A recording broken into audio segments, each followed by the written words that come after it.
Hello, and welcome back to another video on Tying Gaming. So 2024 has, in my personal opinion, been the best year for Mascot Horror yet. And since 2024 is beginning to come to a close, I decided, why not celebrate the end of 2024 by taking a look at what are, in my personal opinion, the top 5 best Mascot Horror games of 2024. Now just keep in mind, I'm not necessarily ranking these on horror. While horror is one of the factors, I'm also ranking on things like the amount of content it has, how fun it is, how replayable it is, how good the storytelling is, story is, etc. So, without further ado, let's begin with the top 5 best Mascot Horror games of 2024, in my personal opinion. Also, hey, just another quick little note. I am actually having a holiday special for 2024, but since I wasn't able to do anything super good in my actual holiday special, I decided to have this as a sort of encore so that at least I seemed like I tried, because I did try, but I just couldn't think of anything I could do for my New Year's special. So this is kind of like an encore to that. Anyways, without further ado, let's continue. At number 5 on my list is Finding Frankie. Finding Frankie is a new Mascot Horror game that takes place in this sort of parkour game show with intense music and also really intense boss fights that kind of make it seem like a game show. Well, it doesn't do the horror aspect very well, and maybe not even the storytelling aspect. But it is a really fun game and really intense. So, yeah, I guess I'll put it in the top 5 just for those. Also, just a quick note, as you saw with my number 5 placing of Finding Frankie, well, when I was talking about it, I don't really go in too much into depth about the games. I just kind of explain why I think they're fit for the place they are, so this isn't a good place to look for explanations for those games, like how those games work. I just explain why I think they deserve the place that they're on in the top 5. So if you want to learn more about these games, I recommend you look up videos about them, because I am not going to give you the full explanation here in this video. But anyways, back to the rest of the video. At number 4 on this list is Five Nights at Freddy's in Real Time. Now, personally, I think that this deserves a much higher spot on the list, but since it's a fan game, I guess we'll keep it down here to 4th place to not upset too many people. But anyways, Five Nights at Freddy's in Real Time is a new unique adaptation of the original Five Nights at Freddy's game.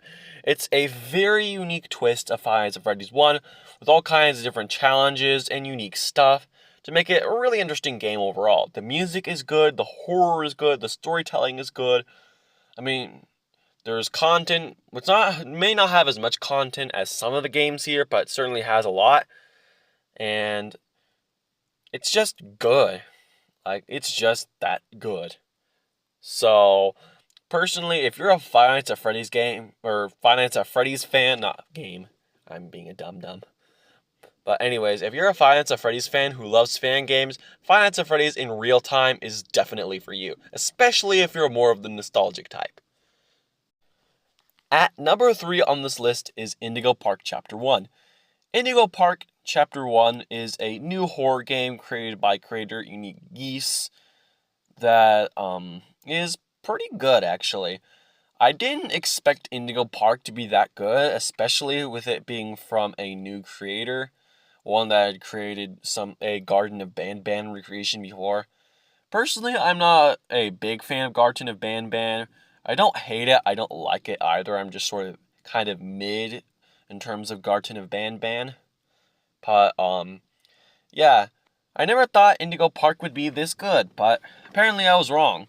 It's a pretty interesting game. It does the horror aspect pretty well. The music is pretty good. The chase sequences are pretty well done, and the storytelling is also pretty good. So, yeah, it may not have a lot of content, but it's pretty good, especially given the fact that it's free. So, personally, if you like games like Garten of Banban, but don't like the lack of horror, then Indigo Park is definitely the game for you. At number 2 on this list is Five Nights at Freddy's Into the Pit. Five Nights at Freddy's Into the Pit is an adaptation of the novel Into the Pit from Fazbear Frights. Now, personally, I didn't think that Five Nights at Freddy's Into the Pit would be that good. I mean, it's a novel adaptation, so I didn't think it would be a pretty good game. I mean, I knew it would probably do horror well, but I didn't think it would be a very interesting game. But turns out I was wrong. Megacat Studios did their job really well in this game. There's a lot of interesting content, a lot of interesting storytelling, as with just about any FNAF game. And honestly, I really like the new way they're going with Into the Pit. It's a very interesting game. It's kind of like the nostalgic types. It has a lot of endings like the newer versions, but it was also kind of, I don't know how to describe it. I don't know the term for it. Low polygraphics, I think it is. I don't know if I'm saying that correctly, but anyways. Five Nights at Freddy's Into the Pit is a really interesting game. It has good horror, good storytelling, and a pretty good amount of content. So, I'm pretty sure that if you like horror and storytelling, then Five Nights at Freddy's Into the Pit is the game for you. And the number 1 on my list is Poppy Playtime Chapter 3. Now, if you guys have been looking at my Game Jolt, then you guys will already have known that this was coming. But anyways, Poppy Playtime Chapter 3 is, in my opinion, the best mascot horror game of 2024. The horror is amazing. Not too much horror, but not too little either. It has a good amount of storytelling. It's not too much storytelling, but not too little storytelling at the same time. It's not so little content that it's super boring, but it's not so much content that it's next to impossible to find it all. It's, what was I about to say? The music is pretty good. It's not the best music, but it's good. And let's just be real, this game is just awesome.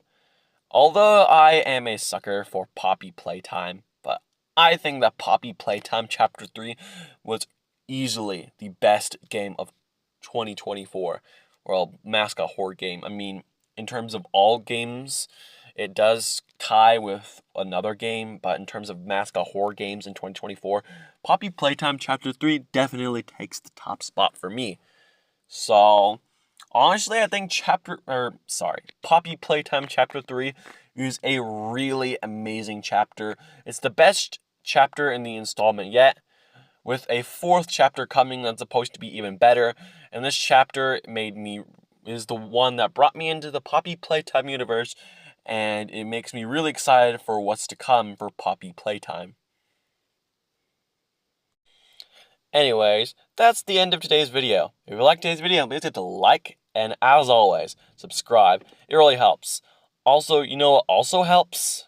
Watching another video, because I do need things like watch time, retention, returning viewers, etc.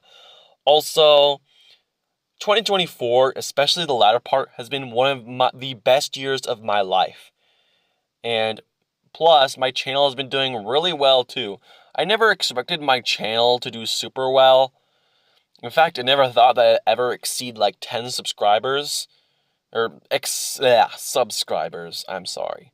I never thought I'd exceed 10 subscribers on my YouTube channel, but apparently 2024 has said otherwise and makes me excited for the future of my YouTube channel and for my personal future as well.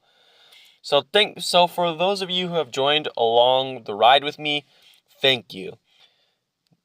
You guys mean the world to me, and I thank you guys so much for it. My goal with my YouTube channel was never ever to make money. It was always as a hobby, to make something that would bring people together and to make something that people would enjoy. A masterpiece, something that people would enjoy watching. Thank you guys so much for watching. Bye-bye for now. And there might be a little jump scare, I'm not sure yet.